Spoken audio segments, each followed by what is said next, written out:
आज हम बनाएंगे चटपटे वेज मोमोज एकदम स्ट्रीट स्टाइल, जो बहुत ही जल्दी और आसानी से बन जाते हैं। उसके साथ हम बनाएंगे शेज़वान चटनी। तो आइए हम फटाफट से बनाते हैं स्ट्रीट स्टाइल वेज मोमोज।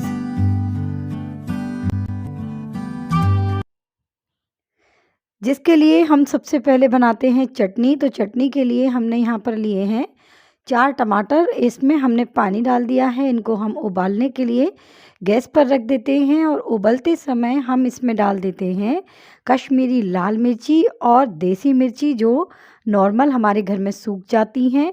ये देखिए, हम डालेंगे यहाँ पर 7 से 8 मिर्चियाँ सूखी हुई, क्योंकि ये जो चटनी है काफ़ी तीखी होती है, तभी मोमोज़ के साथ खाने में बहुत ही ज़्यादा टेस्टी लगती है। और जब तक हमारे जो टमाटर हैं उसकी स्किन उतरना शुरू ना हो जाए, तब तक हमें टमाटरों को उबालना है। और टमाटरों को उबालने के साथ साथ ही हमें मिर्ची भी उबालनी है। स्किन देखिए उतरने लगी है टमाटर की, इसका मतलब हमारा जो टमाटर है वो एकदम पूरी तरह से उबल चुका है। गैस की फ्लेम को हम ऑफ कर देते हैं और टमाटरों को हम ठंडा कर लेते हैं।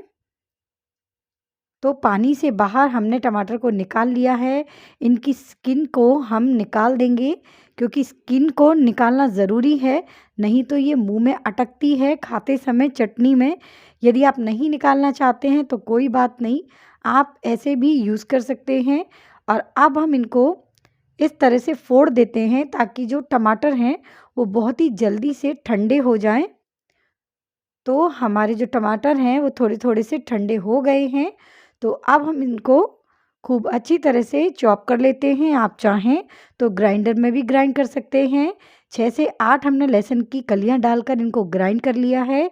अब हम इनमें तड़का लगा लेते हैं। तो तड़के के लिए हमने 1 चम्मच तेल डाल दिया था पैन में। इसमें हमने ग्राइंड किया हुआ टमाटर, मिर्ची और लहसुन का पेस्ट डाल दिया है। इसको हमें 1 से 1.5 मिनट तक पकने देना है। टेस्ट के अकॉर्डिंग हमने इसमें नमक ऐड कर दिया है। 1 चम्मच हमने इसमें चीनी डाल दी है और 1 चम्मच के करीब हम डाल देते हैं इसमें विनेगर। यदि आपके पास विनेगर नहीं है तो आप यहाँ पर विनेगर की जगह नींबू का भी इस्तेमाल कर सकती हैं। और 1 से आधा मिनट तक हमें चटनी को मीडियम फ्लेम पर लगातार चलाते हुए पकाना है। चटनी हमारी तैयार हो चुकी है। अब हम मोमोज़ का डो बना लेते हैं। 1 कटोरी हमने यहाँ पर मैदा लिया, उसमें 1 चम्मच नमक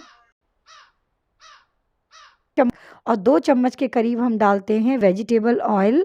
तो मैदे में भी नमक आपको अपने हिसाब से डालना है और इन सब चीज़ों को खूब अच्छी तरह से मिक्स कर देना है। तो लीजिए, हमारे मैदे में भी हमने ऑयल और नमक को खूब अच्छी तरह से मिक्स कर दिया है। अब थोड़ा थोड़ा सा पानी डालते हुए इसका एक खूब अच्छा सा हमें डो तैयार करना है। जैसे कि हम पूड़ी का डो बनाते हैं, तो पूड़ी का डो जब हम बनाते हैं तो डो को खूब अच्छा चिकना कर लेते हैं। उसी तरह से हमें मोमोज़ का डो भी चिकना करके एकदम बढ़िया सा स्मूथ सा बनाना है।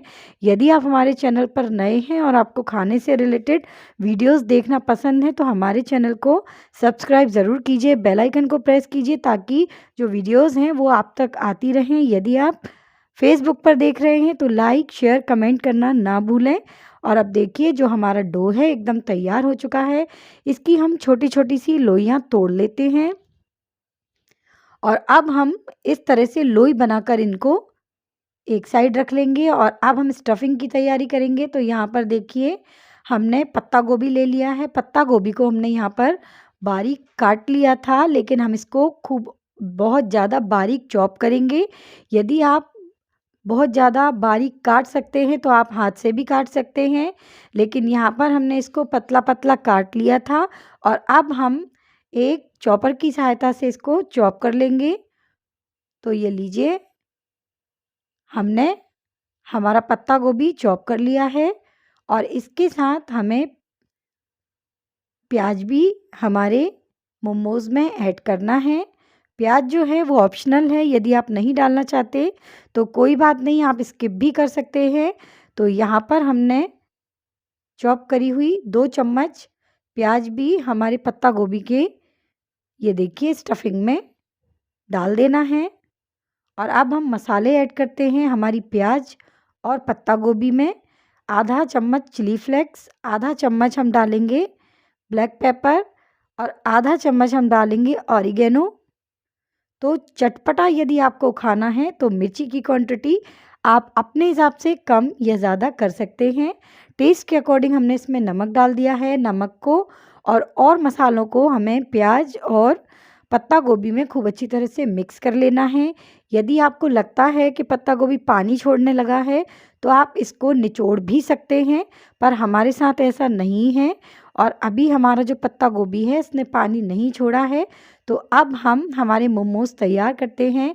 थोड़ा सा हमने तेल लगा लिया है और अब हम हमारे मोमोज़ की पूड़ी को बेलते हैं। तो ये लीजिए, हमारी जो मोमोज़ की पूड़ी है इसको हमने खूब अच्छी तरह से बेल लिया है। इसमें अब हम स्टफिंग भरते हैं। तो ये लीजिए, 1 चम्मच हमने हमारी स्टफिंग हमारी पूरी में डाल दी है। यदि स्टफिंग में, मैं फिर से कहती हूँ, आपको लगता है कि बहुत ज़्यादा पानी छोड़ रही है तो आप एक बार बहुत अच्छी तरह से मिक्सचर को छन्नी में डालकर निचोड़ भी सकते हैं। एक फ़ोर्क की सहायता से इसको खूब अच्छी तरह से हम प्रेस कर देते हैं। जैसे गुजिया भरते हैं उसी तरह हमें स्टफ़ करना है मोमोज़ को भी।